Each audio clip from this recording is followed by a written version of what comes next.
What's going on, chat? What's up, Mark? Hey, actually, I am I'm streaming on two channels right now because I know a lot of people don't know about this channel right here that I'm actually streaming on StreamYards on, which is Con King, the veteran, and I'm actually streaming on my regular channel also. So anybody who want to come over and hit the link, I'm on StreamYards on Con King, the veteran channel. That's where the StreamYards is at. But I'm on regular YouTube on Con King Live 2.0.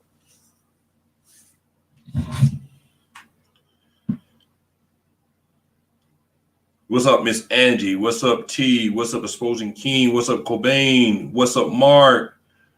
What's going on? What's going on? So it might get a little confusing in a little bit because I'm actually on my phone. I'm looking at my phone, reading the text, the messages from Con King Live 2.0.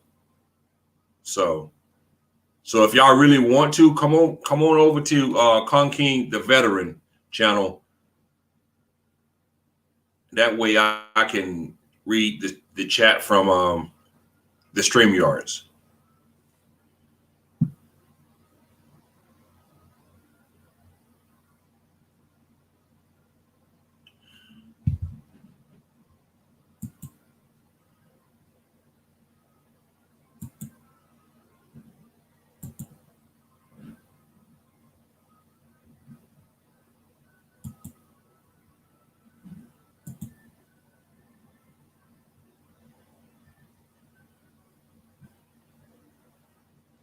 You know what? I tell you what, Exposing King. I'm sorry, Cobain.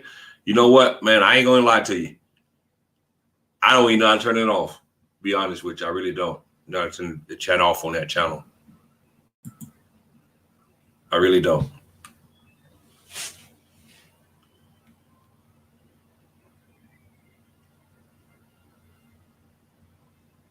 I have a nice apartment. No, I have a very small apartment. It's very small.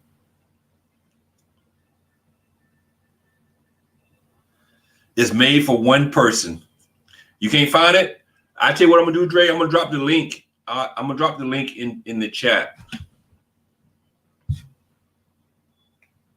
I'm gonna drop the link in the chat. Give me 1 second.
That's the link to the channel.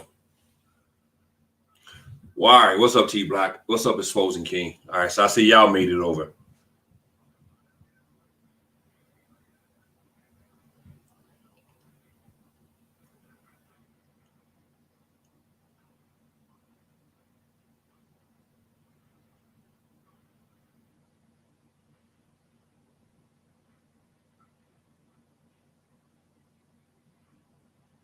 Do I think the government is killing rappers?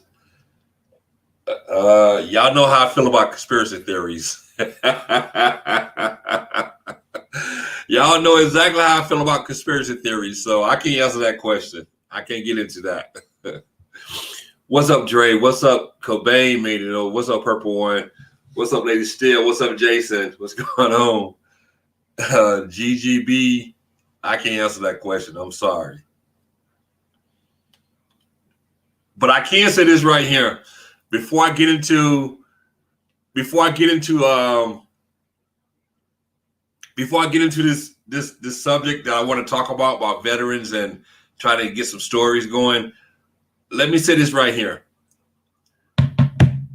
The old saying that goes, you live by the sword, you die by the sword. And I'll leave it at that. That's how I feel about that. You know, it's the same thing. When you put that certain energy out there, what you expect to come back. So we have to understand that. But like I said, we're here for another subject. We're here to hear stories.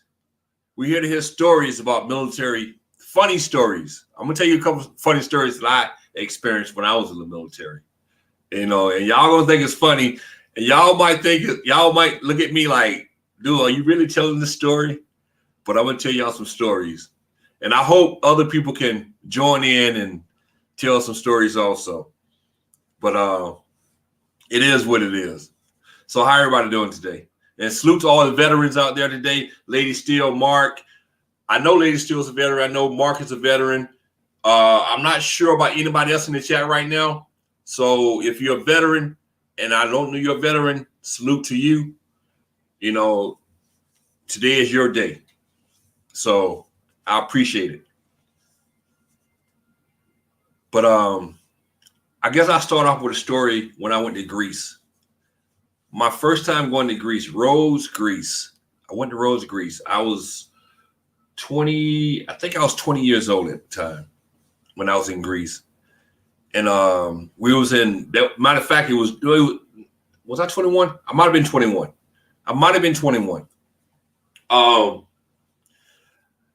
But we went to Rhodes, Greece. At the time, that's when the original Gulf War took place. Desert Storm, Desert Shield took place. And salute to you, Philando. And we went to Greece. And so I went out with this group of people. We went out and I was drinking this green drink. I didn't know what it was. And couldn't find out, I think it was Ouzo. And Europeans, they can drink. No matter what you say about Europeans, they can drink. So I'm this guy, he was a first class petty officer. And he was feeding me this drink. And I kept drinking it and drinking it and drinking it and drinking it and drinking it. No, he was like giving it to me left and right, left and right, left and right. And I'm like, okay, I'm gonna drink it. I'm not fearing this. I'm swallowing it, you know, back and forth, just swallowing it. And the next thing I knew, I was waking up the next day and I didn't have a clue what happened to me. Didn't have a clue. And then they was telling me these stories that what had happened that night. They telling me that they put me in the shower. They did this, they did that. And I'm like, are you serious? And that was my first time ever having a blackout from drinking. That was my first time ever. And I was like, man, that is crazy. That is crazy when you can drink so much and you can't remember nothing. You can't remember how you got back, how you got in the bed, nothing. And that was the first time I ever got that drunk. The first time ever. And I was like crazy. That was some crazy crap. But I was in Greece when that happened. And then I was in the Red Sea. We was in the Red Sea for like 7 months. And we was in this port city called Haggadah, Egypt. And it was a all right place, but it wasn't nothing to brag about. And as Americans, you push the limit on a lot of things. Pornos. And I read said porno because in Egypt, it's a Muslim country, so they don't really get into that, the porno mags and the movies and stuff like that. So when you that's when it's time to quit. Yeah, I found out the hard way. So when I was in Egypt, some of the Egyptians, they wanted porno mags. And they'll trade for them. Even though it's illegal, they'll trade for it. you know. So me and this one guy, we traded. We traded. I traded him some porno mag for alcohol because I ain't gonna lie. I'm not gonna even lie. Back at during that time, we got drunk 7 days a week, as much as we could. You know, every chance we got drunk.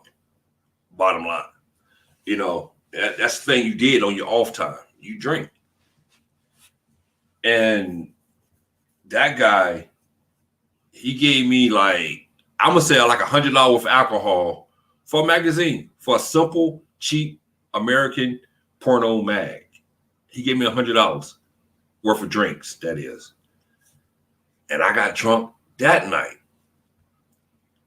And it's like when you're drinking, when you just out drinking like that and celebrating, you don't know what's gonna happen to you. And that night we was actually moored in the middle of the bay, so we had to take a shuttle from the dock to the ship and from the ship to the dock. And they was telling me that night I actually tried to jump overboard and into the water when I came back. And I'm like, are you serious? I was like, are you serious? And like I wanted to go swimming. I was so drunk. And like I told y'all, it's a lot of funny things happen to you when you're in the military, you know, and a lot of it stems from drinking. A lot of it stems from drinking, to be honest with you. But it is what it is, you know. But yeah. What's up, Tracy? What's up, Ms. Angie? And a lot of it stems from drinking.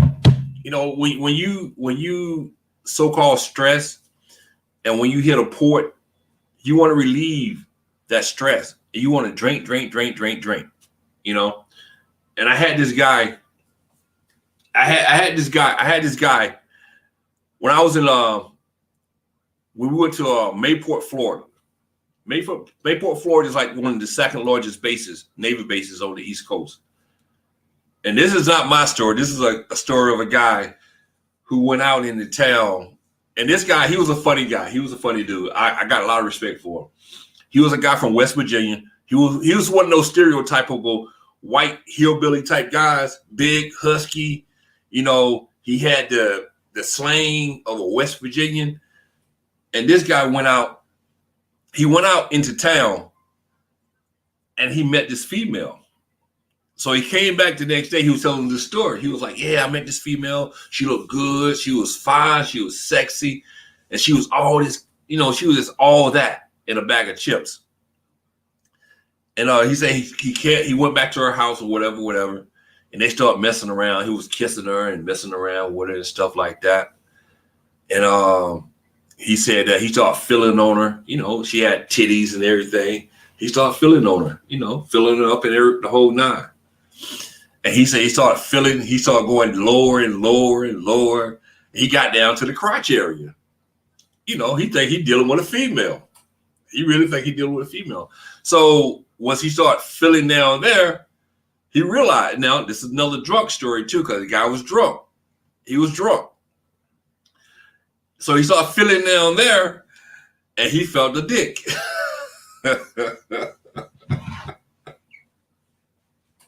And the thing about it is, it was to the point where it's like, he actually told this story. That's how comfortable he was with telling this story.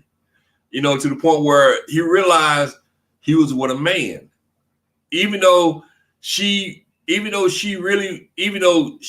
looked like a female, but he was drunk enough not to realize that she was a man. You know, but he reached down, he felt she had a dick, and he jumped up, and he said he ran out. I don't know what happened after that. I don't know if he's telling the truth. I don't know if he's telling the truth about what happened at the end, but he claimed that once he felt that she had a dick, he jumped up and ran out. That's what he said. But I don't know. You know what I'm saying? Because usually when a person feel like they've been tricked, they're going to do some violent crap. But he claimed that he just got up and ran out. So I gave him the benefit of the doubt. I will give him the benefit of the doubt. But nah, though, but I have a lot of funny stories. I had a lot of funny stories when I was in the military. A lot of funny stories And the thing about me is I enjoyed that part of the military. I enjoyed traveling. I enjoyed meeting different people. Like I said, I met people from Iowa and West Virginia, all over the country. And everybody was different. Everybody was different. Everybody was different. You know what I'm saying? And that's how you get to know people. And that's how you know people are different. That's how you know everybody think different. Everybody look different. Everybody, you get familiar with a lot of different cultures that way. Like I said, this guy right here, he was from West Virginia.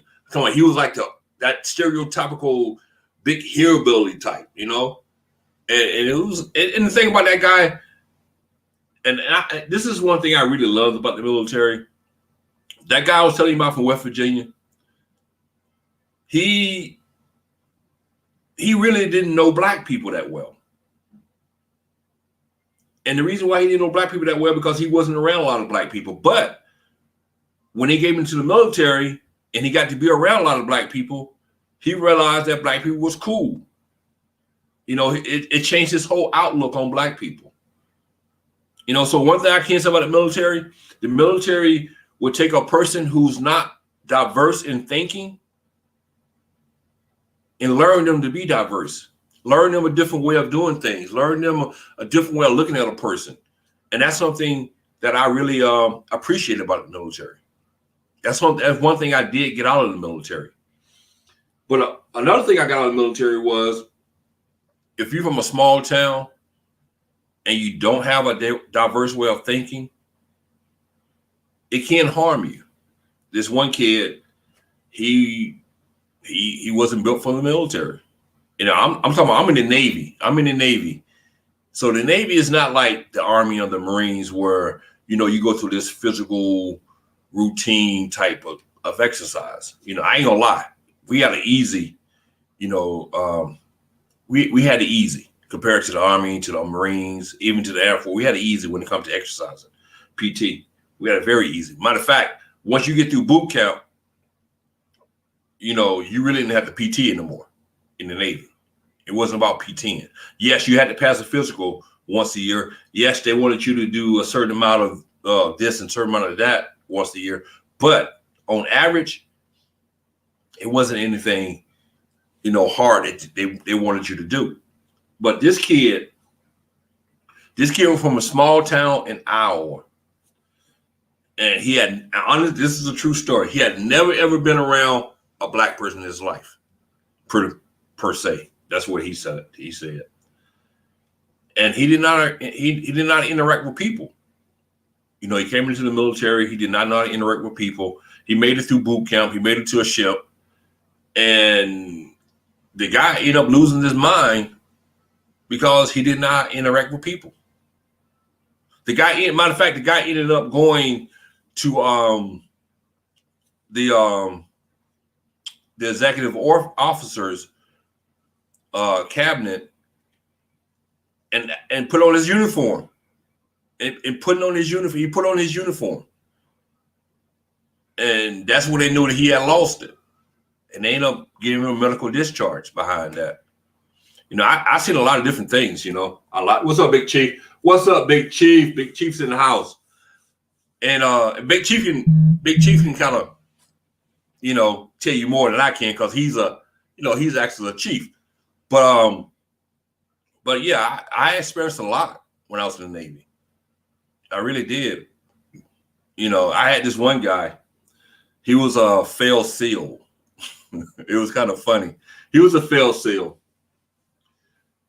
And he went private pilot. Yeah.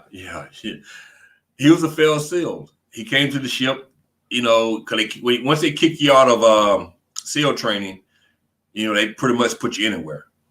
And this guy came to the ship. I was on a very small ship. I was on the FFG, which is a very small ship. It's not that big of a ship at all. And he came to the ship, wasn't happy because he had been dismissed from the SEALs. And he still had the attitude that he was much more than everybody else.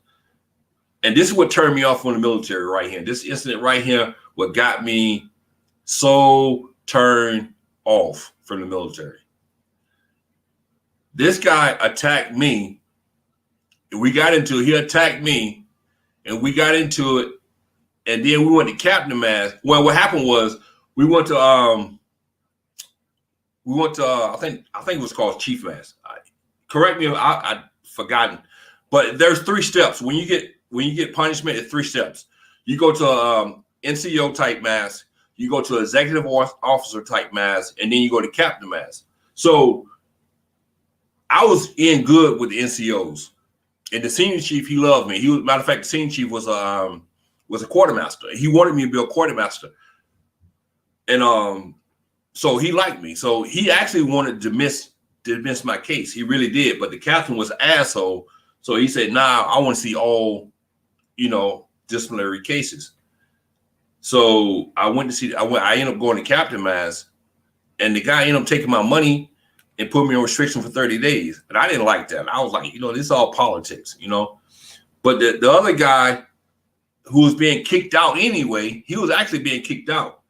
They actually kicked him out, and I still had to take my punishment. And that what pissed me off. I was like, after that, I was like, fuck this. I ain't got nothing to do with this anymore. Forget the military. This is not fair. I don't even want to deal with this shit anymore. You know what I'm saying? This guy was on the way getting kicked out. He started the whole incident, and he took my money, and you put me on restriction for 30 days. I'm like, hell no. Forget that.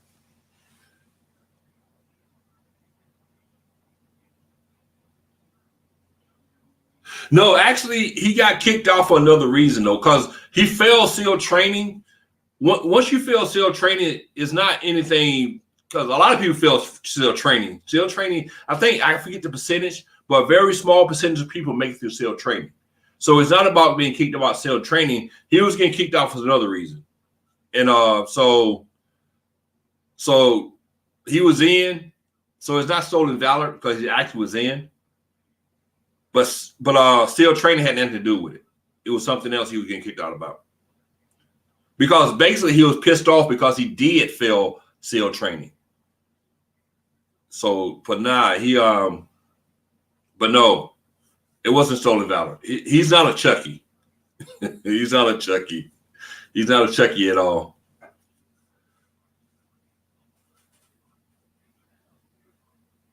Yeah, there's some power. Yeah, the dude I was telling you about from Iowa who got kicked out for medical issues, he was a private power. Matter of fact, he was worse than a private power. He really was. He was worse. And to be honest with you, and I'm not putting that in the Navy compared to the Air Force and the Army and the Marines, but the Navy is probably the easiest branch to make it in. Because the Navy is more technical than anything else. Because it's not about physical training. It's more or less about your mind.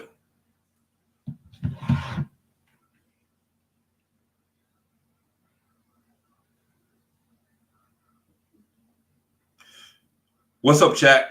Hey, let y'all know I am over on Kong King the Veteran on StreamYard. So if y'all want to come over here, please do.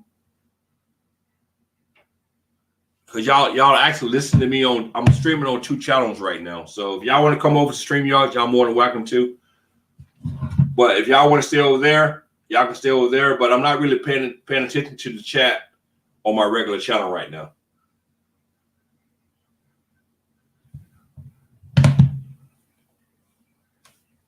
Yeah, ladies, still. Also, the Air Force is more of a mental thing also. But the Air Force actually have, well, I guess you can say both of them does.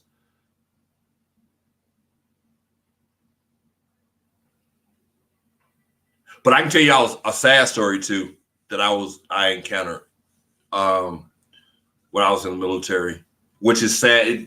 It's a lot of human issues, stories when it comes to relationships in the military. And that's one thing I tell everybody. If y'all want to go into the military, just make sure you have a strong spouse.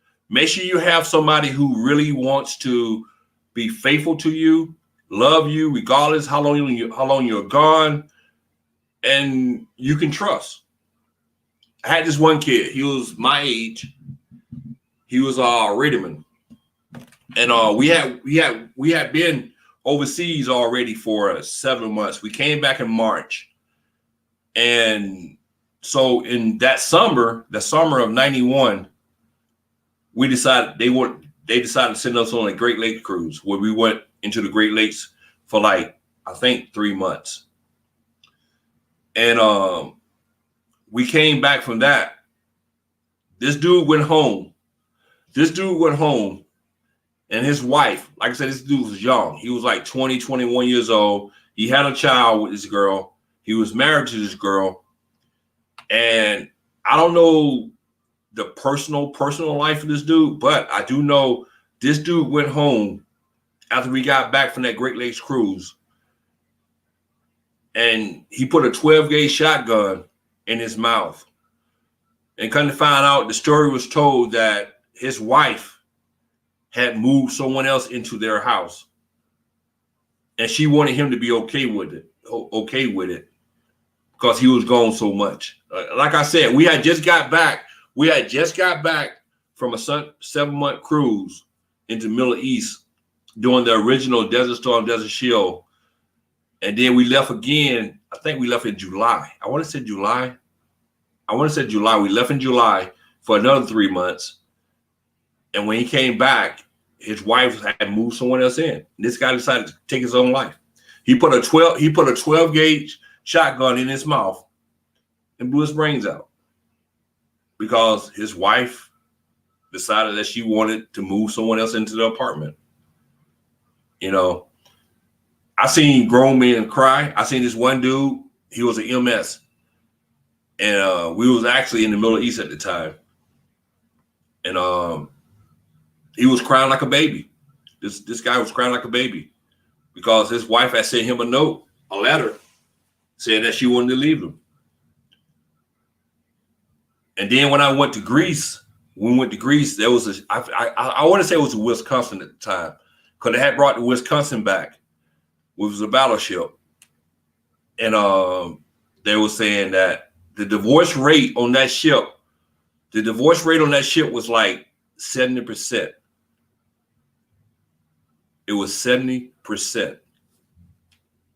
You know, so, and I tell everybody right now, no matter if it was back when I was in or if you want to go in now, if you want to get married, make sure you get married and you be with someone who's really going to be dedicated to you, who's going to understand that if you're in a certain branch, especially the Navy, because you're going to be deployed for 6 or 7 months at a time where your family is not going to be there.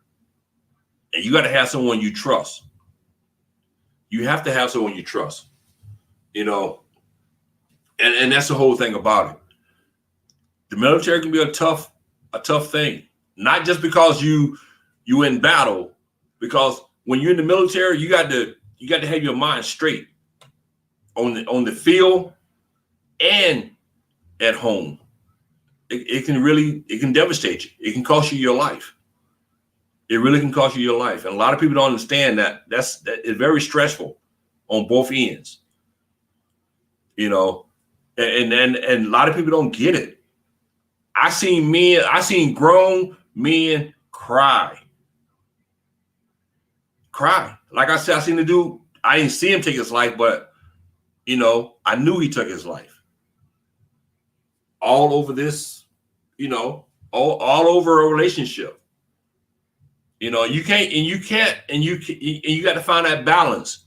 You know, you can't be halfway in trying to do your job in the military and thinking about your family life, because that'll get you killed very easily.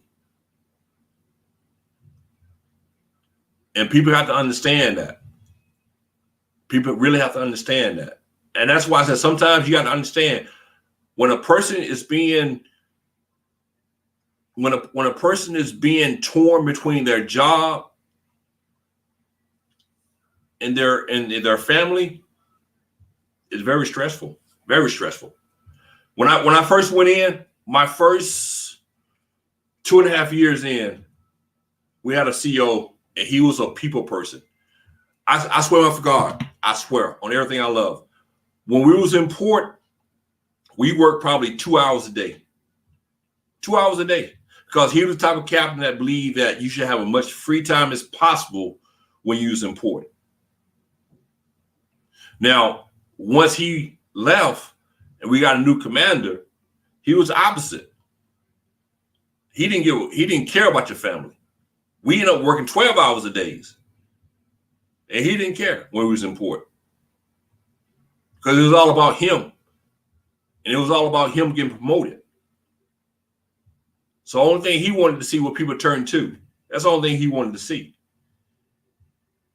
You know, and that can be deadly too. Because that's morale. You know, I went from working 2 hours a day to working 12 hours a day. You know, but it all depends who's your CEO. Because you got some good CEOs and you got some bad CEOs. And when you get a bad CEO, trust me, you're going to understand when you have a good CEO. You know, but yeah, like I said, I was in a very short time. And like I said, I had some fun and I had some not so good fun. So it is what it is. And like Big Chief said he's been in for a while now and he's getting ready to retire. So I salute him because he made it those 20 years. So I salute the brother. You know, I really salute him. I salute anybody who knew 20 years in the military because you go through a lot. You put your family through a lot. You know, your kids, you know, they'll see you. If you're on deployment, you might not see your kids for 6 or 7 months. You know, if your wife is pregnant when you leave, you have a baby when you come back. And it's like, you know, that's very difficult to understand. People don't understand that. You sacrifice a lot in the military. You really do. You know, you can have some good times, but you can have a lot of bad times also. A lot of bad times. So, and all the vets who's in the chat room, they can understand what I'm talking about because they know exactly what I'm talking about. They understand how you miss your family when you're gone for time, from time to time. You know, even though I didn't have a girlfriend when I was overseas for 7 months, but I miss, you know, people, you know, my loved ones still. You know, it is what it is. You know. So, but yeah, like I said, I was trying to invite some people up to tell their own stories. But what I might end up doing is what's up, Will?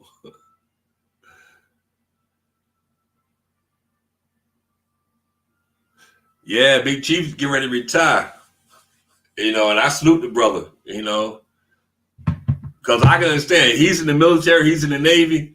He did a lot of deployments, you know. Did a lot of deployments. And I salute that brother. Because trust me, when you're doing those deployments for 6 months at a time, sometimes it's no joke. It's no joke at all. Matter of fact, I think when we was in the Red Sea, because like I said, I was over there doing the original Gulf War, and we was in the Red Sea inspecting ships. I think we spent 35 days straight on water. And that's hell. Especially when you're on a small ship. Now, when you're on a large ship like a carrier, it might be a little different. But when you're on a small ship, a FFG, which is one of the smaller warships, trust me, you get tired of those people. You confine to a small group of people, and they can get on your nerves. They really can. You really, really can. They can get on your nerves. And you be at a breaking point. It's like, man, come on. Can we hit some land? Can we hit some land? Oh, let me tell you about Italy. I went to Italy. Let me tell y'all this right here. When they talk about transsexuals in Italy, believe it. Those transsexuals in Italy, man, I swear at my hand for God, it's very hard to tell some of these transsexuals from real women. I seen one day. I'm not going to lie. I'm going to tell this story. And I know once I tell this story, the way YouTube is, they're going to try to use it against me. But this is my thing. I was talking to this chick. Well, I thought it was a chick, that is. And we was conversating. She could talk English pretty good. So the English was there. And we talking. Nothing sexually at all. We just talking. And so after probably like 15 minutes into the conversation, the person tells me that they was a transsexual. And I'm like, are you serious? And they was like, yeah, I'm a transsexual. I'm like, are you serious again? Because I'm like, I'm this close. I am this close to try to hit on this person. You know, I'm like, I'm already said, baby, come on, can we go somewhere? I'm very close to saying that, you know, and I was like floored. They talk about the Alabama apple and all that crap. I couldn't tell none of that, none of it, none whatsoever. And I'm like, nah, man. Nah. Say it ain't so. I'm crazy, man. Well, ladies, actually, the first one I told you wasn't about me. This one right here is about me. So that was my own personal experience. But the first one wasn't about me. So no. But nah, that was crazy though. Like I said, if you go to Italy, always check before you ask. I mean, always check before you do anything, because you can really be fooled. You really can.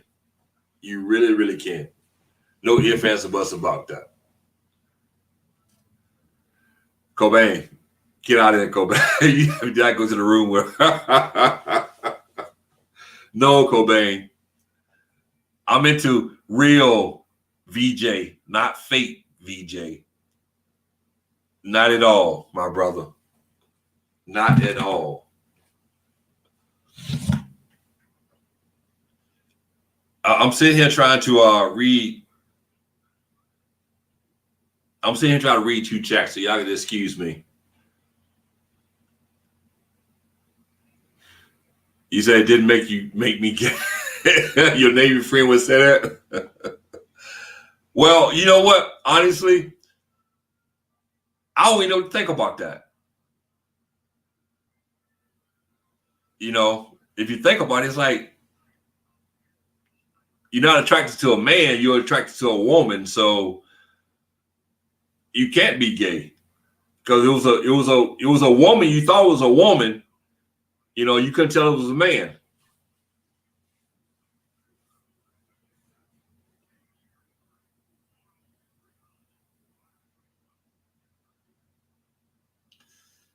What the hell are you talking about, Will? Make sure you check if there's something in the front pockets.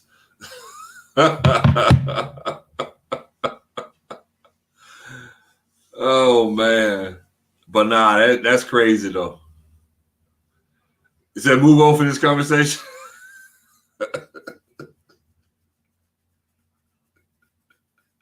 I got to keep it real, Big Chief. I got to keep it real, man. I got to keep it real.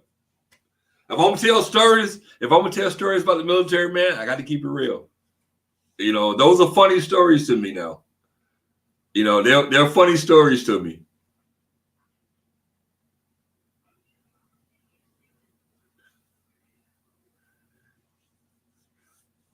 But nah, though, it's all good, though. It's all good. Because the one thing about it is I know who I am, and I know I love the BJ, so it doesn't make a difference to me. It really doesn't. But it's all good, though. Like I said, salute to everybody who served. Always salute to everybody who served, because those guys who serve, those females and males who serve, they go through a lot. Not only do they go through a lot, their family goes through a lot. You know what I'm saying? So you got to salute the family also. always salute the family, always salute the kids, always salute the wives, because they are living it also. So you got to salute them also. You know, anybody who marries a military man or woman, they go through all the emotionals that the person who actually in the military goes through. And they have to be stronger, because a lot of the times they're back at home by themselves, wondering what's going on when their mate is deployed. You know, they worry about the safety of their mate. You know what I'm saying? And then you have the kids who worry about the safety of their father or their mother. So you have to salute everybody, the entire family, because everybody's sacrificing. And that's why I always say, no matter who you are, if you're the spouse of a military personnel, you have to be strong. And that military personnel person himself has to be strong, or her has to be strong also. You know, because I've seen a lot of treacherous things. You know, being in the Navy, I'm not sure about the Air Force and the Army and the Marines, but being in the Navy, I've seen a lot of dirty things. When I mean by dirty things, you can be shipped, you can be deploying today, shipping out, your ship is leaving port, and your wife or your husband is at the club already doing her thing or doing his thing. You got to be strong. You got to be strong. You have to be strong.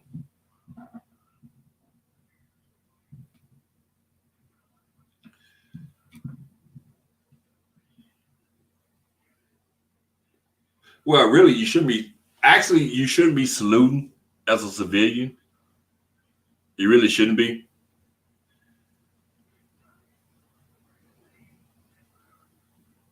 You know what? I'm gonna tell you this is another thing also. You know, a couple years ago with the NFL, a few years ago with the NFL, and Colin Kaepernick and the whole flag debacle. You know, one reason I didn't get upset about that, and a lot of people who in the military can testify to this. When it came to raising that flag and lowering that flag, a lot of people tried to dodge that from being outside when that flag was being raised and when that flag was being lowered, because they did not want to stand there and salute that flag. And that was one of the reasons why I wasn't so much offended about what was going on with Colin, because a lot of people tried to avoid saluting that flag. And I guarantee you, a lot of people who got mad at Colin and who served in the military, they knew that also. They knew that. A lot of military personnel will try to dodge saluting that flag. Did I? Honestly, I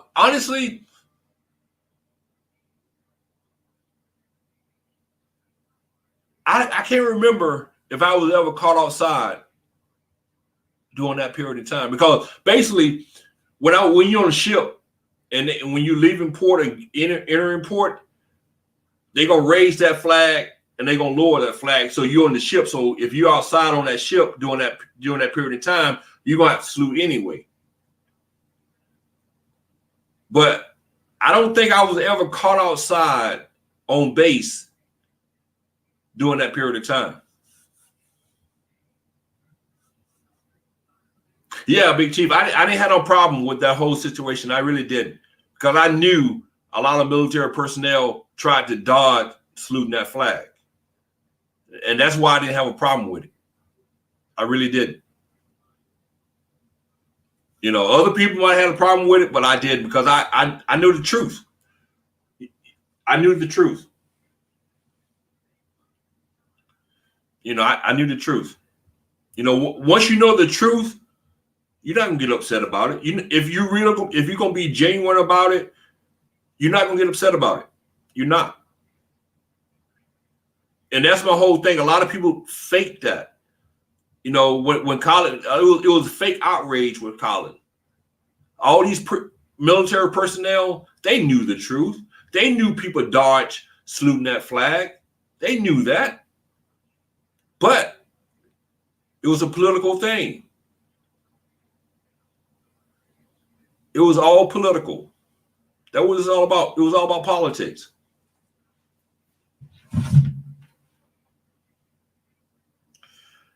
Hey, Will, if you got some serious question, Will, you can come over to the other channel and hit the link.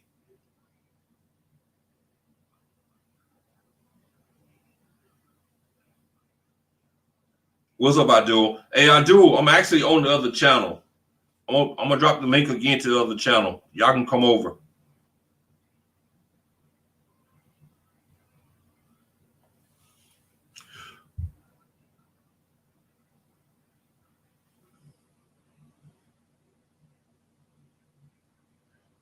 Actually, I thought I seen you over here already.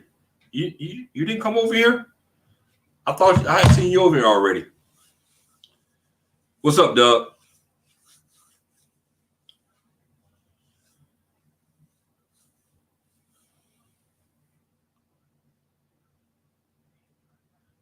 Stay slowly and they don't follow direction. But nah, though, you know, what's up, Lurker? What's up? What's up?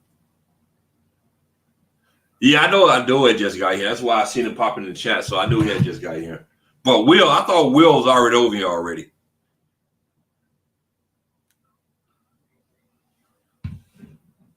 But I'm gonna drop the link.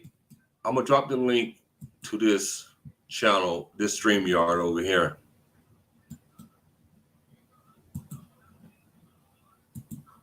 Hey, but y'all notice one thing that I didn't notice. I noticed today. Chucky did not mention. Well, he did mention it one time. He mentioned it one time, but he really was not into Veterans Day this year. He only mentioned it one time.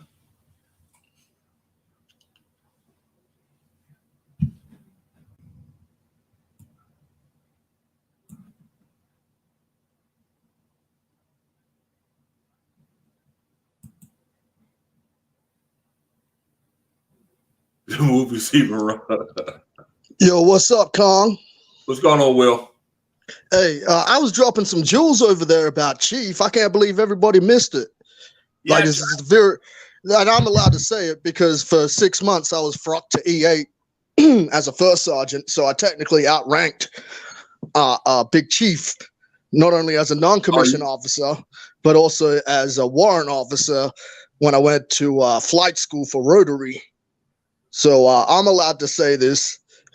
Chief, all he does, no one's seen Chief outside his office in the field or anything. All he does is sit at battalion or mast or headquarters and yells at people for walking on the grass. See, that's a big job. Hold on. Why you gonna make Chief like that? What's up with that, man? It's his retirement. Oh, so you just hounding him because he getting ready to retire?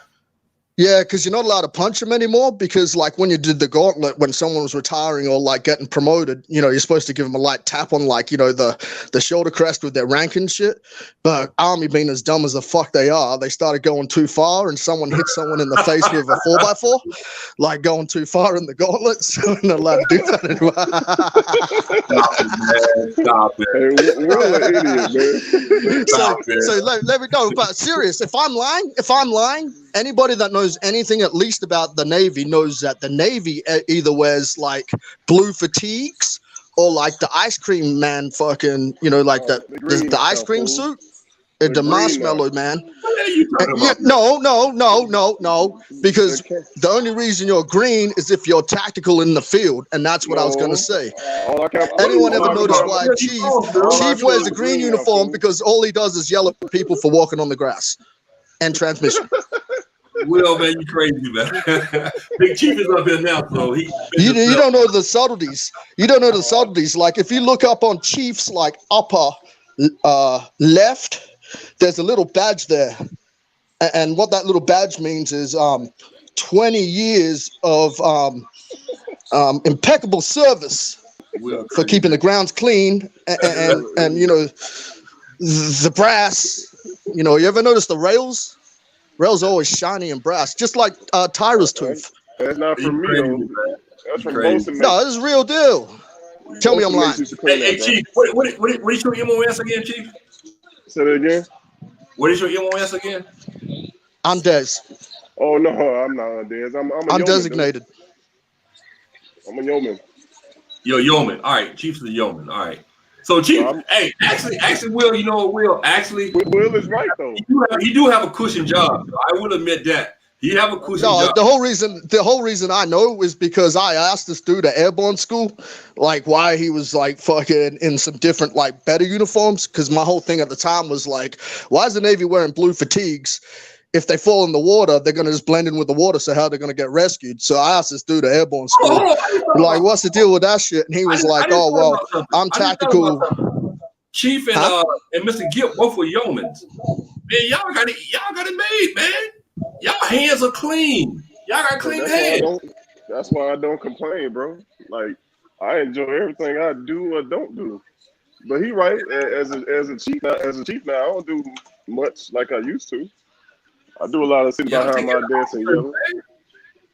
Yeah, well, there's nowhere for you to go right now. You're like only a couple months out, so they just stick you in a fucking desk for the rest of your days. No, I pulled my paperwork, so I'm gonna keep going. What do you mean? You're not retiring? You staying in? I'm not gonna retire now. Yeah, I'm gonna stay in. I know what happened. I was gonna ask you about this shit. I was gonna say like, oh, Chief, they making you retire, but they didn't offer you like E8 for another 3. Put you at like 21 or some bullshit. Or some like off the wall fucking. If I had Chief's job, I'd stay in too. I'm telling you. He got paid. He dealing with them officers. He doing their paperwork. Yeah, but you know what? You know those guys, like you see a bunch of officers walk into like the fucking defact and shit, and there's always that one like, you know, non-commissioned officer or whatever walking with them at the back, you know. I don't know if that's the kind of lifestyle for me, you know. I don't get along with like officers and stuff.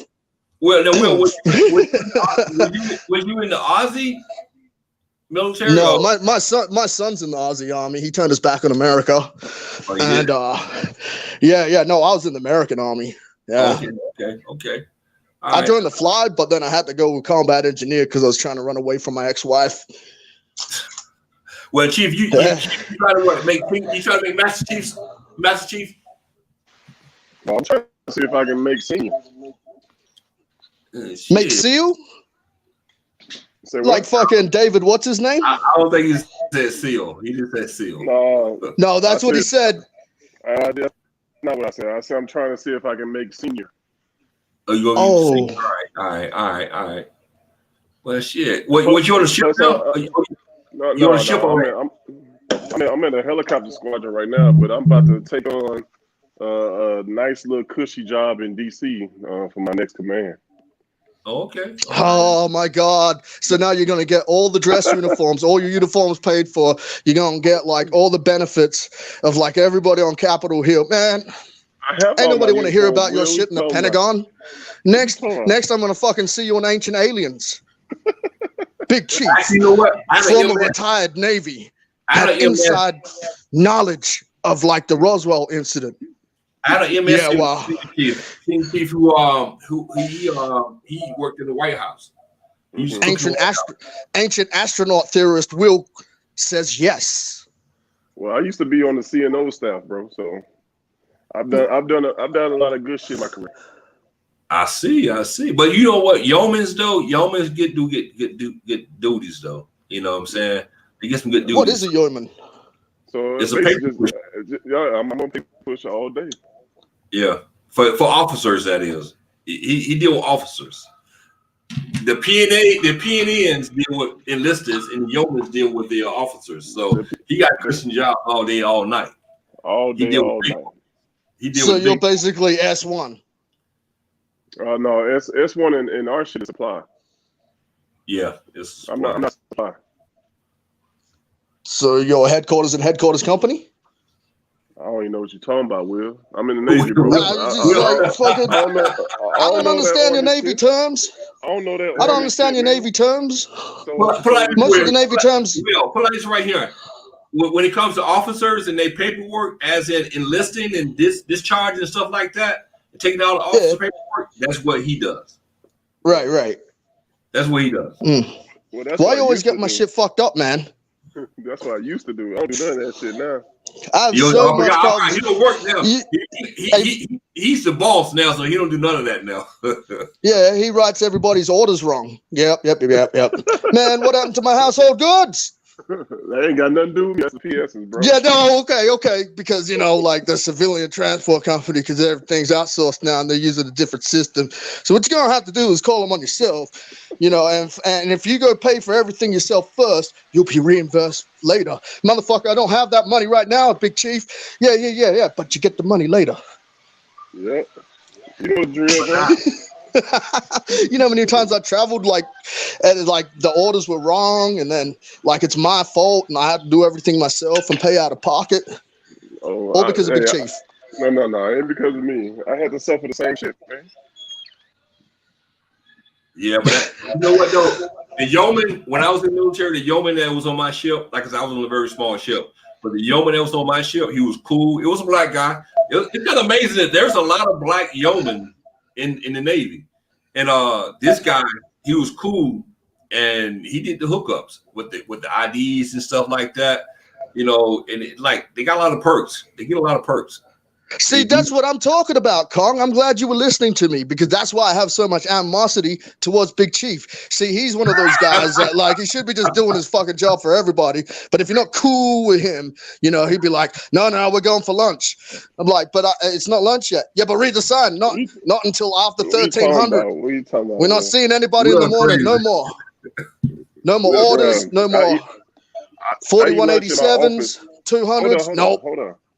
I eat lunch in my office, so all my people can go do what they need to do. So you got the wrong chief, Pop. You know what I'm saying? I know you're a cool chief. I know you're a cool chief. I'm always in my office, just so I take care of my folks. When I salute Chief, I salute him. Big salutes. I salute him because I know once you get to be a chief in the Navy, you earn that right to sit back with your hands behind your head and just relax, because you work hard for it. You know what I'm saying? Trust me, you earn that ring. So I salute him. I do more of now. I do more of just trying to take care of my folks, like really trying to do work. Because at the end of the day, that's what you have little fucking JOs for, and my young sailors take care of everything else. I just make sure I take care of them. Right. Hell yeah. Right. That's where it should be. You know what I'm saying? You take care of your people, they take care of you. And that's one thing I hate that I missed in the military. I wanted to stay in, but like I said, I ran into a political commander and he turned me off. And it was like, once he took my money, I'm like, fuck this. When you can't defend yourself, you thinking negative from that point on. But outside I had a master chief, I had the command master chief. He was cool. I love that dude. He took care of me. You know what I'm saying? And he didn't even want to punish me when I went to mass. But it's just that captain. He ruined my whole experience. He ruined it for me. So I have a lot of respect for NCOs. I really do. Especially the chiefs. I got a lot of respect for them because they came from the bottom and they can understand you better than an officer can. So that's why I can salute Big Chief. He made it. And I would have salute you, Big Chief. I know I'm talking shit, but I know who you are and what you do, man. And I'm not fucking disgruntled fucking Army NCO with a bunch of guys on TDY trying to get somewhere. And you're the chief. You're the chief that fucking made it happen for dudes outside of your branch in the middle of bumfuck nowhere where not even the Army helps their own fucking people. So fucking bigging up. Thanks, man. Well, so I got story.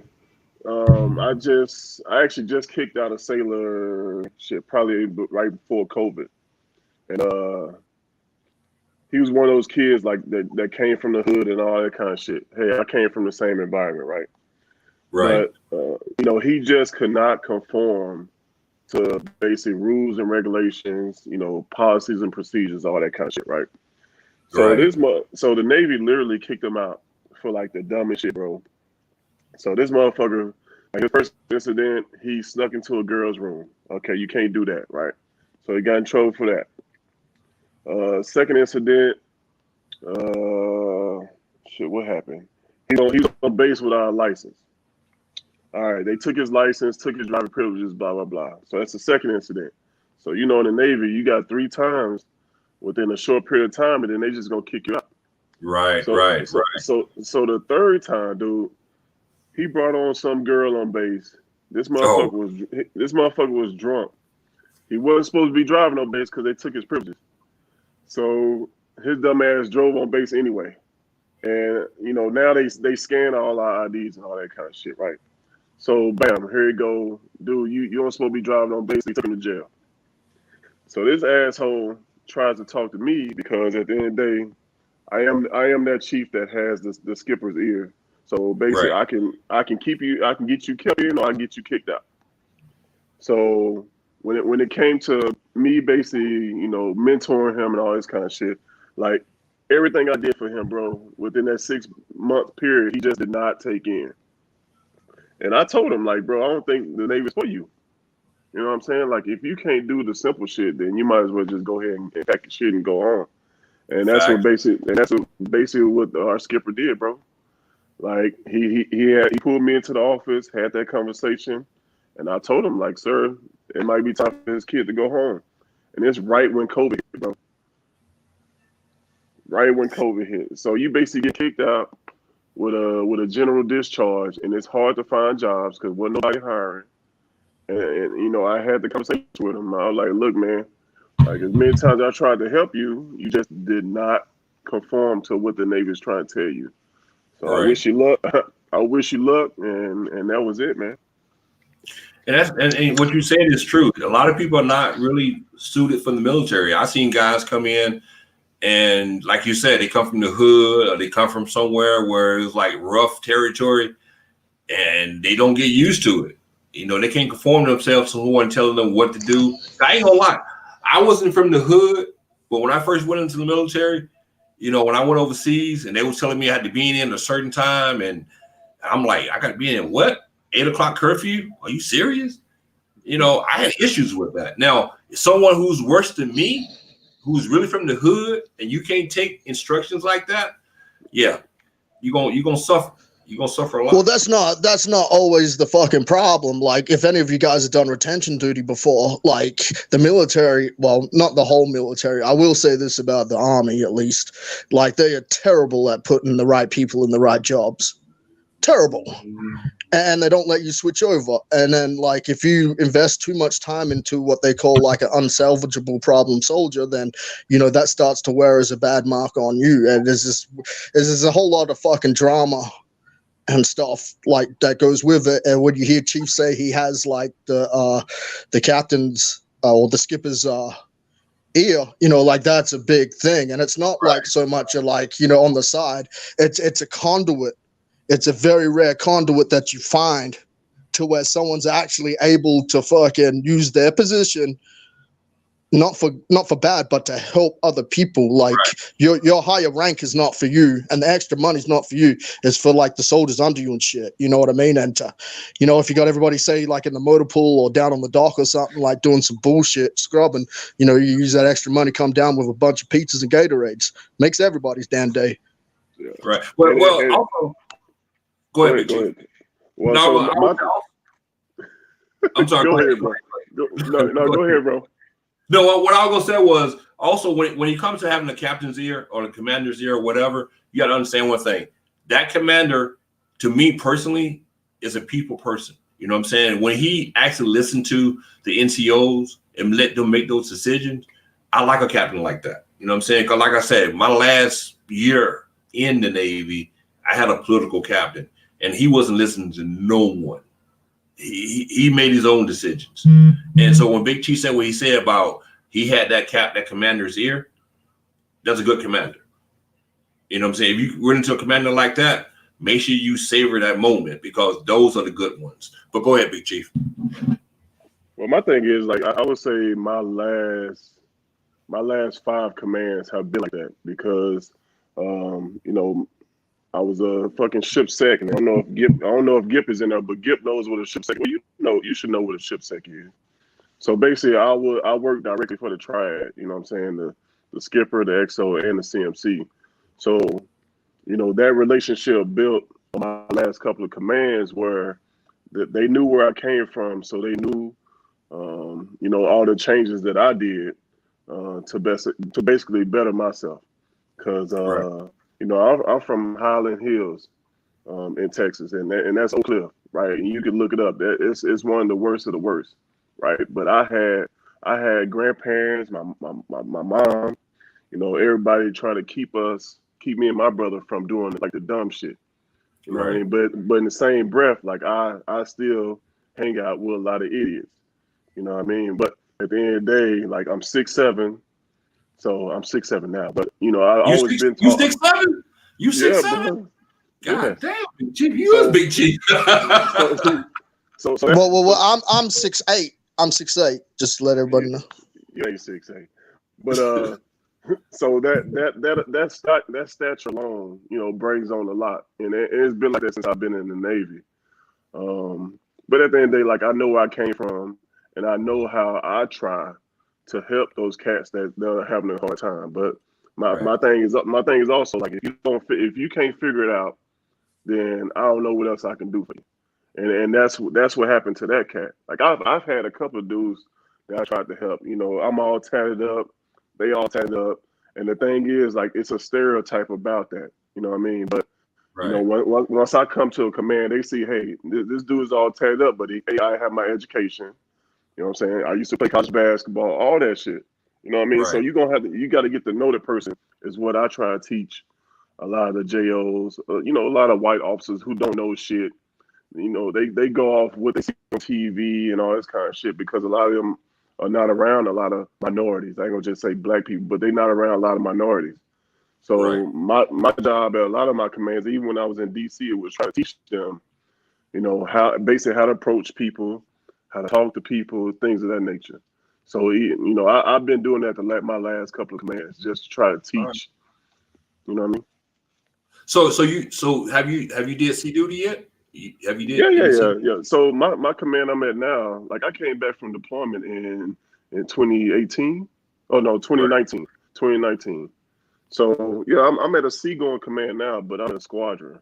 So you know, but I transfer next year. So the reason I asked that question, you say you 6'7". I'm like, dude, how the hell you fit in one of those bunks? Bro, I was on a frigate. You know, you said you was on a frigate. I was on the Thatch. Yeah. You know what I mean? So I decommissioned the Thatch. So you know, and people say that like I sleep, even though I'm tall as fuck, like I sleep in a fetal position. You know what I mean? So you know, it's hard trying to, you know, get up in the motherfucking rack and all that kind of shit. But dude, I sleep well in the way. All that rocking, I'm done, son. Hey, you said you have to sleep in the. I salute him. You have to sleep in the. I'm 5'10". Trust me, I hated those racks. I hated them. And you 6'7", so I know. Woo! That's a hard thing. So I salute you. It was tough at first because you know you got to get used to it. So I always had the top racks. You know what I'm saying? Take the top rack so I have headroom so I can sit up and all that kind of shit. So every command I just started doing that shit because at first they tried to give me like a bottom rack. Right. They didn't know me when I first checked on board. They was like, oh goddamn, this motherfucker tall, so we gonna have to change, you know, how he's supposed to be sleeping. So but like even in that instance, you know, you got a good crew. Like if they're fucking like, fuck man, okay, I'll give up my fucking spot for you. Well, one thing is, even though you know, I came in the Navy at 24, and like I'm a no nonsense kind of guy, so. You know, at the end of the day, you see I'm tall, you're not going to be an inconvenience to me because I'm going to fucking tell you. You know what I'm saying? Regardless of me being an E3 at that time. I'm still going to tell you, like, hey, you're going to have to find me somewhere else to sleep. Like, I didn't give a fuck.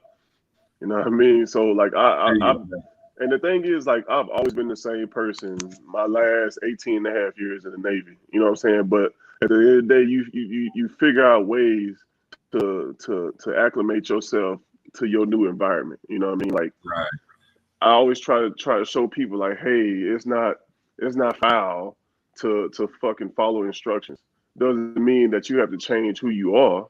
You know what I mean? Like I'm still an asshole, and my wife will tell you, like I'm still an asshole, all that kind of stuff. But at the end of the day, like I'm always looking out, and I'm always listening to those that's in charge of me. You know, regardless of me being tall, regardless of me Right. being a chief, like my goal in life is still to follow instructions. I may not agree with them, and I will broadcast that to whoever, you know what I'm saying, is in the room. But at the end of the day, I still take that in. I follow my marching orders and I go on with that. You know what I mean? Failure. Well, Let me ask you a question right quick. Your first sea duty, how did you react your first time, as in, how did you adapt to the water? I can tell you how my minds went, but how did yours go? Well, the thing is, for you was at the bottom of the ship. So when I first came in, I was a signalman. So I was at the top. Right. But dude, all that rocking, my first underway, I was sick for like 3 days. Right. I threw up all over my goddamn work center. I threw up all in the berthing. Yeah, it was rough for a couple of days, but then after that, you know, your body get used to it. Well, actually, I went in as just as a deck seaman when I first went in. So the ship I was on, it was in dry dock in Portland, Maine, and we went out for test trials right when I got on. That shit, I swear I forgot I was ready to go AWOL. I threw up so much to the point where it was like I was like just sore from throwing up. I threw up that much. And I was like, nah, man, this ain't for me. This is not for me. I thought I would never get used to that water. Never. Because I was like, man, it was like, well, you can do this, you can do that. I'm like, fuck that. I can't do none of this. This is killing me. I'm like, I'm physically hurting right now from throwing up. Well, they warned me. They warned me that shit was gonna happen, and they was like, you know, they tried to give you like the little seasickness pills, the Dramamine or whatever. And I told them like, look, I hate taking pills, so I'm gonna just go ahead and try to tough it out. Man, after that third day, I was down them pills like it was motherfucking water.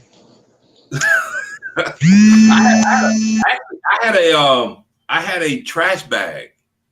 I had a trash bag because, like I said, when you go in and you're a deck seaman, and they put you on watch, they want you to stay up there, and they give you a trash bag.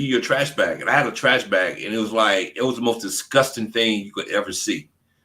You know, you puking in this trash bag. It's like that is like so nasty. That made it worse. That made it even worse. But yeah, I just wanted to know what your experience was. Because my experience was bad the first time. It was real bad. It's totally bad. What's up, Jay? Jay was in the Navy too, from my understanding, right, Jay? Yeah. Peace, calm. Coming in clear. I'm coming in. You clear. Yeah, I see the brother with the Chiefs, the little hat on, man. You know, much respect to you. And I noticed he mentioned that he was a signalman too, because I got out as a signalman because I came in as a deck seaman as well with Calm King. So did you come in as a signalman when you first got in the Navy? I just wanted to know.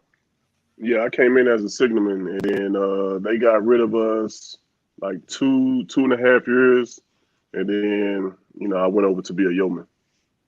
They merged. I was telling Calm King the last time I talked to him that they merged the signalman with the quartermasters. I told him that. Yeah. No, actually, when I was in, actually, the quartermaster and the signal was in the same division. They merged them, though. They consolidated them. Yeah, we was all in the navigation department, but communications. It was navigation when I, in my commands. But that's what I'm saying. They merged. Communication, navigation, same difference. But yeah, so you can still do some flashing lights or what? Hell no. I'm rusty as fuck at that shit too. Because Calm King don't know. That's basically Morse code at the middle of the night and shit. The only thing you can see in the middle of the night Is those flashing lights and it's Morse Yep. code. Yo, it's no joke, bro. Yo, see, back then that was one of the means of communication from one ship to another. Well, they had the raising of the flags too. They had the raising of the flags also. The flags too. Yeah. And hand signals. Yo, do you remember underway? I wanted to share this story because when you were talking about stories, underway replenishment. Now I don't know if y'all done that before. That was the scariest shit I've ever done, bro. Rough Doing seas. semaphore. Yep. Underway replenishment when the tanker they side by side with you in the middle of nowhere and you got to replenish your shit with fuel. You know what our song was? You know what our song was when we did underway replenishment? You stroking, we be stroking. Yo, take that song yo, don't talk like that. You know they're gonna take that sound bite right there, man. Don't talk like that. It was Sam Cooke. It was Sam Cooke. I think it was Sam Cooke. And it was his song. We always played that song after replenishment at sea. We always played that song at the end. Yeah, man. Rough seas, though. That shit was no joke, bro. We would be out there when it's raining and all that shit. It was scary as fuck, dog. It could be in the middle of the night and anything, bro. Yeah, there was no fun days there. You be up all day and all night trying to replenish, getting supplies and stuff. You know, getting the fuels, getting all kind of supplies, and that was no. The helicopter coming in, the helicopter coming in, and if you on the frigate, the seas is rough and the ship is rocking. Yeah. And the helicopter got to land on that motherfucker. Who been to Gitmo? Y'all been to Gitmo? Nah, you was on the East Coast. No, you was on the East Coast. Yeah, I was on the East Coast, yeah. Not me. Y'all didn't go to Gitmo? Yeah, Gitmo was fun too. That was a training thing. That was pretty fun. But the chief, this guy, the chief, what ships were you on there, Chief?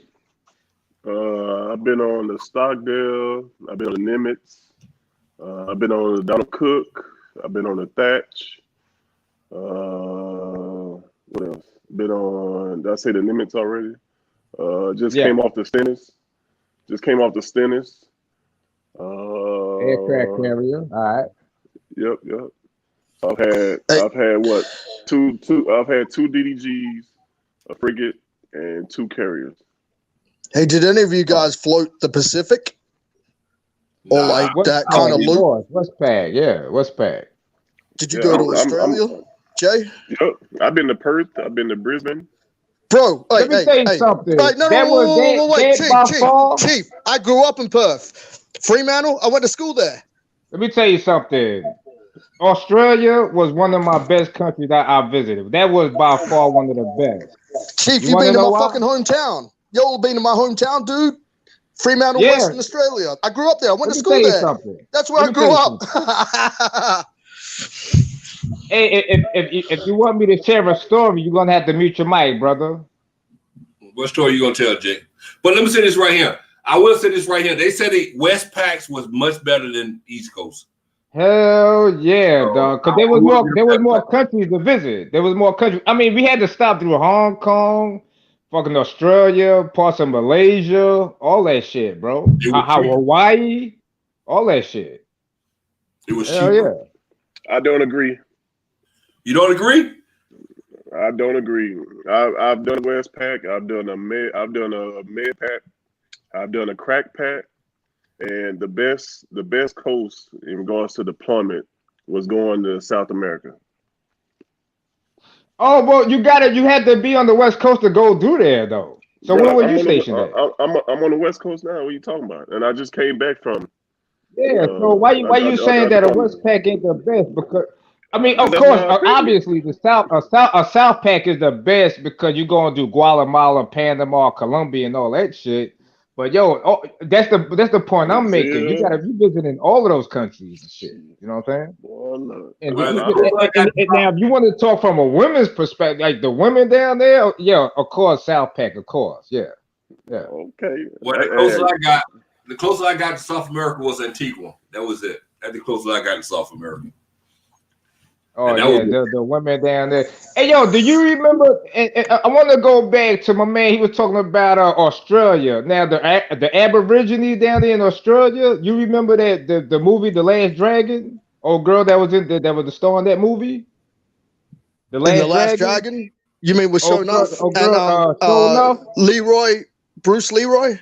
Yeah, the lady in that movie, the starring lady.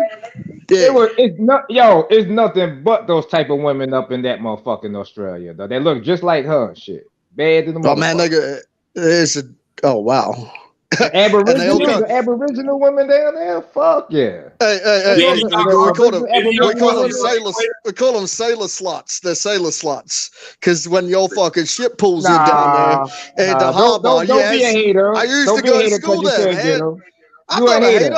I've been on the Kitty Hawk. I got the hat from that. I've been on the Abraham Lincoln. Because they wanted black men. Because they wanted black men. So why you being a hater? You being a hater right now. I'm not being a hater. I've always said. So why you calling them sluts though? Why you calling them sluts? Those Australian women down there, yo. Okay. So the women that are there, like knowing fucking like forewarning, like knowing that you're about to pull in, right? Because sometimes if you guys have been on good behavior and get shore leave early, you can pull up to a port, like in a different fucking city, get on a fucking bus or a plane or whatever, and go straight to fucking Perth. You know what I mean?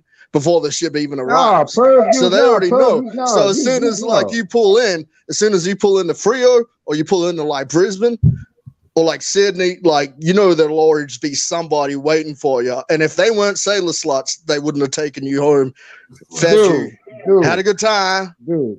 Because they got melanin in their skin. What about those white Australian women down there that thought we were celebrities and shit? There was one chick that thought I was fucking Wesley Snipes when I stepped in the club. Let me say this right here. Let me say this right here. For one thing, all right, first question is, did Big Chief Jay, did either one of y'all cross the equator? Twice, dog. Yeah. Salty shell, dog. All day. Hey, isn't that called like Cross the Dragon? Somebody told me about that. Is that like where you have to do, like you have to crawl on that fucking shit on top of the fucking deck? You basically got haze. You got haze like a motherfucker, dog. You got haze. But Jay, it's like if you look at like a ship, like from a on top, like from a camera when they fly past and shit, it looks flat.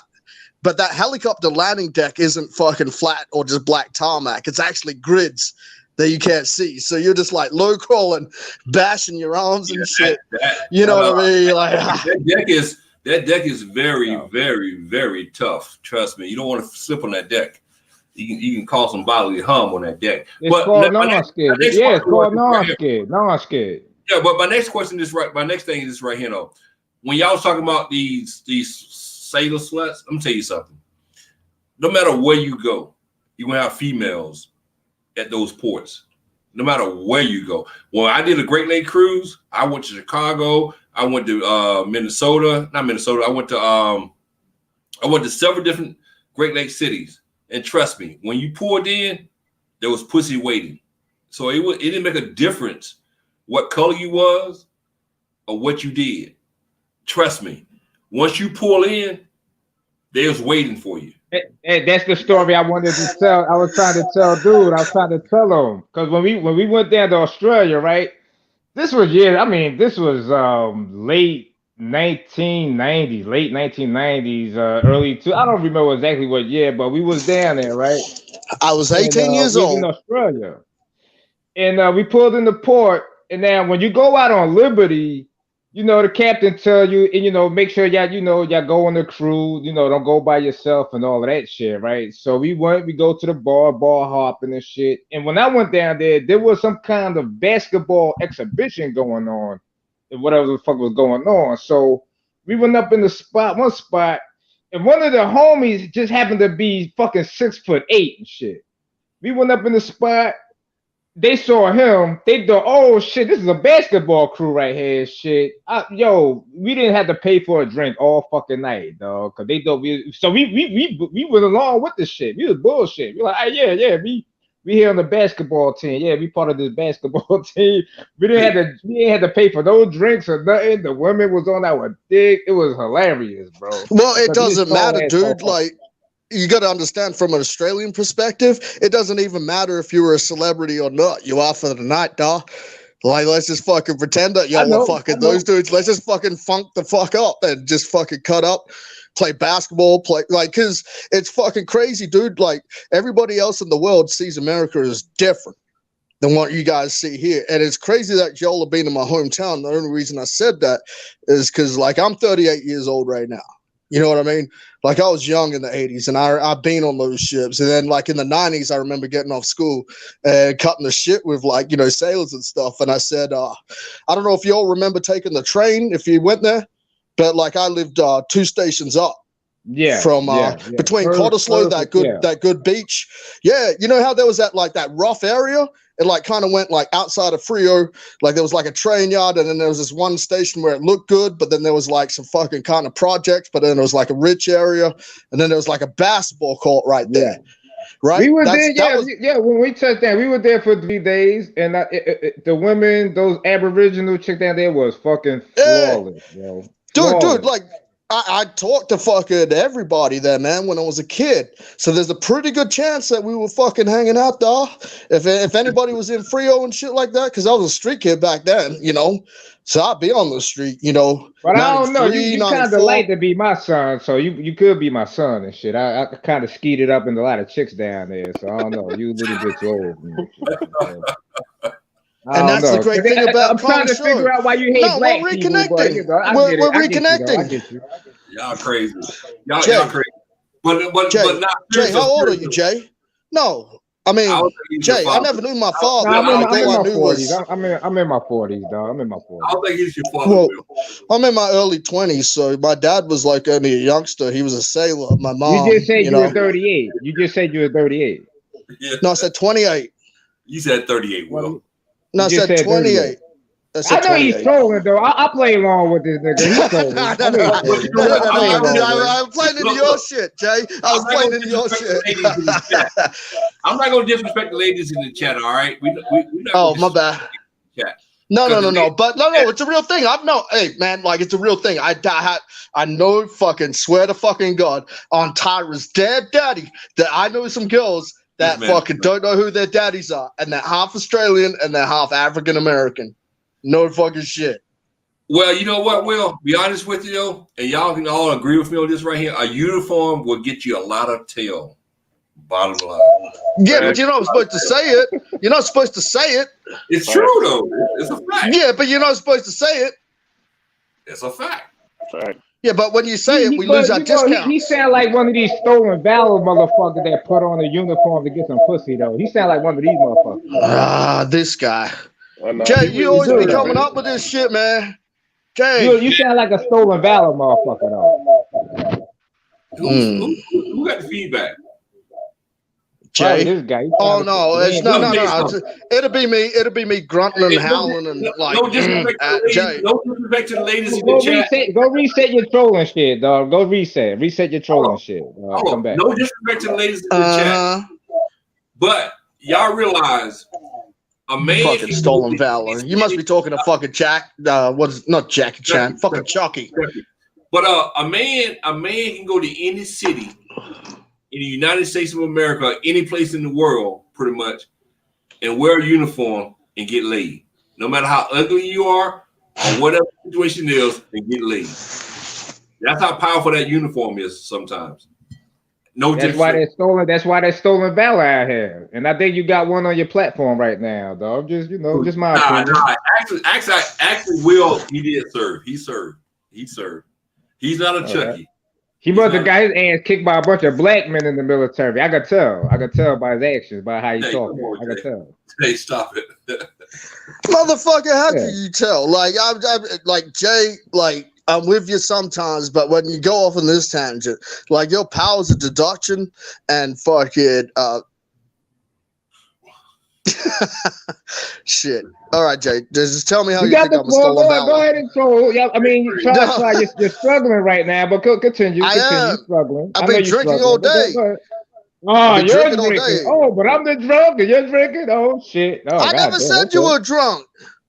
When did that ever come up? I said I was been drinking all day. I'm stuttering. I'm kind of fucking slow because it's fucking Veterans Day, and I celebrated. Your life expectancy is at 10% now. Come on, now you're struggling. Now. I am dying. I get compensated for it. I'm not gonna live very long.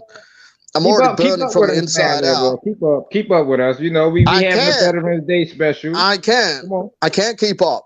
I'm disabled like that, and I'm crazy. slowly See, deteriorating. you know what? Because see, when I was down there in Australia, it was by the time. see. Listen, all the beautiful women that were Hey. down there, they stepped to a solid black alpha male motherfucker like myself. You know what I'm saying? They recognize a real nigga, and they gravitated to me. You know what I'm saying? Fucking You know how that work? Go ahead, take a breath. Do you have like a oxygen No, tank? I you just need wasn't sip trying on, to. or you can Do what now? Go ahead, brother. Oh well. Do what now? No, I missed you, man. Like I'm not trying to talk over you or anything. I just the lag and everything. Hey, but Yeah, look, you're good at talking over people, but go ahead. You got the floor, brother. You go ahead, talk. No, you got the floor. Like you made like a few remarks, and I want you to elaborate on them. I thought we Hey, should guys. tell You stories. suck Jay at Will. trolling right now. That's all. You sucking. Well, You I'm not sucking ass trolling. right I'm now. just Jay Will. asking you. I'm just Jay asking you. Will. Why do you think I'm fucking Jay stolen valor? Jay and Will, y'all hold on for a second because I have to stop for a minute. But look, though, I enjoyed all you guys coming up and telling y'all stories. Chief, I appreciate you, man. Will, I appreciate you. Jay, I appreciate you. But I got to go. I will be back. Where you go? I got Turning your back on America right here. Anyway, Will, I got to go do something right quick, but I will be back on another on my other channel. But I will be talking about something different. But guys, I really, really appreciate y'all coming up telling y'all story. I really did. Thank you, Jay, man, for coming up. All right, peace, dog. I'll at you, dog. All right, peace. But thank everybody who came through tonight to help celebrate Veterans Day. I really appreciate you all. But I will be back in probably like 10 or 15 minutes on my other channel. And I'm going to go in another direction because I got something to talk about. And I want to talk about it. And I want y'all to stay tuned for that message. So give me 15 minutes. I'll be back on Con King Live 2.0. So y'all take care for right now.